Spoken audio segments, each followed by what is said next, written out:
ପୂର୍ବ କାଳାଂଶ ଗୁଡ଼ିକରେ ଆମେ ପଦାର୍ଥ ପାଠ ଆଲୋଚନା କରିଥିଲେ। ସେହି ପଦାର୍ଥ ପାଠ ଉପରେ ଆଧାରିତ କିଛି ପରୀକ୍ଷଣ କରିବା ଆଜି।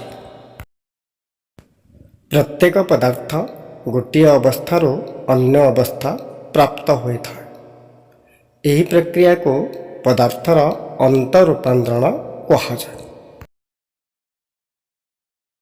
ତେବେ ଆସ ଏକ ପରୀକ୍ଷଣ କରିବା। ପରୀକ୍ଷଣକୁ ନିରୀକ୍ଷଣ କରିବା ଏବଂ ଏକ ସିଦ୍ଧାନ୍ତରେ ଆମେ ପହଞ୍ଚିବା। ପରୀକ୍ଷଣର ଉଦ୍ଦେଶ୍ୟ ପଦାର୍ଥର ଅବସ୍ଥାର ଅନ୍ତଃରୂପାନ୍ତରଣ। ଆବଶ୍ୟକ ଉପକରଣ ଏକ ସଫା ଚାଇନା ଡିସ୍କ, ତ୍ରିପଦୀ ଷ୍ଟାଣ୍ଡ, ଆମୋନିୟମ କ୍ଲୋରାଇଡ୍,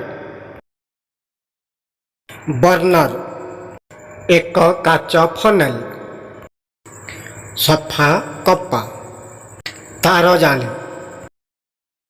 ଏହିସବୁ ଉପକରଣକୁ ଆମେ ସଜ୍ଜୀକରଣ କରିବା ଏବଂ ପରୀକ୍ଷଣଟିକୁ ଆରମ୍ଭ କରିବା। ଏକ ସଫା ଓ ଶୁଖିଲା ଚାଇନା ଡିସ୍କରେ 5ରୁ 6 ଗ୍ରାମର କଠିନ ଆମୋନିୟମ କ୍ଲୋରାଇଡ୍ ନିଆଗଲା। ଏକ ତ୍ରିପଦୀ ଷ୍ଟାଣ୍ଡ ନେଇ ତା ଉପରେ ତାର ଜାଲି ରଖାଗଲା। ତ୍ରିପଦୀ ଷ୍ଟାଣ୍ଡର ତଳ ଭାଗରେ ବର୍ଣ୍ଣରକୁ ସଂଯୁକ୍ତ କରାଗଲା। ଆମୋନିୟମ କ୍ଲୋରାଇଡ୍ ନିଆଯାଇଥିବା ଚାଇନା ଡିସ୍କକୁ ତାର ଜାଲି ଉପରେ ରଖାଗଲା। ଚାଇନା ଡିସ୍କ ଉପରେ କାଚ ଫନେଲକୁ ଓଲଟାଇ ରଖାଗଲା। ଫନେଲର ମୁହଁକୁ କପା ଦ୍ୱାରା ବନ୍ଦ କରିଦିଆଗଲା। ବର୍ତ୍ତମାନ ବର୍ଣ୍ଣର ସାହାଯ୍ୟରେ ଚାଇନା ଡିସ୍କରେ ଥିବା ଆମୋନିୟମ କ୍ଲୋରାଇଡ୍କୁ ଉତ୍ତପ୍ତ କରାଗଲା। ବର୍ତ୍ତମାନ ଆମେ ଲକ୍ଷ୍ୟ କରିବା କ'ଣ ପରିବର୍ତ୍ତନ ଘଟୁଛି।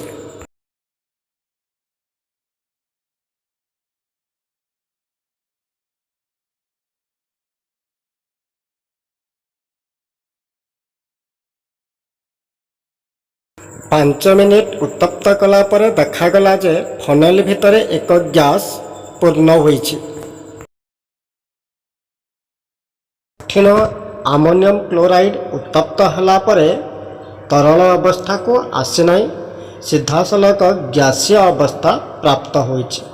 ଅର୍ଥାତ୍ କଠିନ ଅବସ୍ଥାରୁ ଗ୍ୟାସୀୟ ଅବସ୍ଥା ପ୍ରାପ୍ତ ହୋଇଅଛି।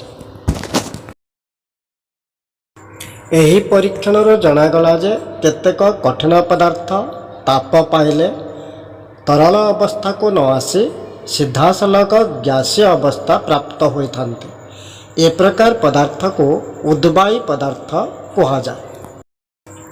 ଏହି ପଦାର୍ଥ ଗୁଡ଼ିକ ଶୀତଳୀକରଣ ବା ଥଣ୍ଡା ହେଲେ ଗ୍ୟାସୀୟ ଅବସ୍ଥାରୁ ପୁଣି ଥରେ କଠିନ ଅବସ୍ଥା ପ୍ରାପ୍ତ ହୋଇଥାନ୍ତି। ଏଥିରୁ ଜଣାଗଲା ଯେ ପଦାର୍ଥର ଅବସ୍ଥାର ଅନ୍ତଃରୂପାନ୍ତରଣ ହୋଇଥାଏ। ପରବର୍ତ୍ତୀ କାଳାଂଶରେ ଆଉ ଏକ ପରୀକ୍ଷଣ ଆଲୋଚନା କରିବା। ସମସ୍ତଙ୍କୁ ଧନ୍ୟବାଦ।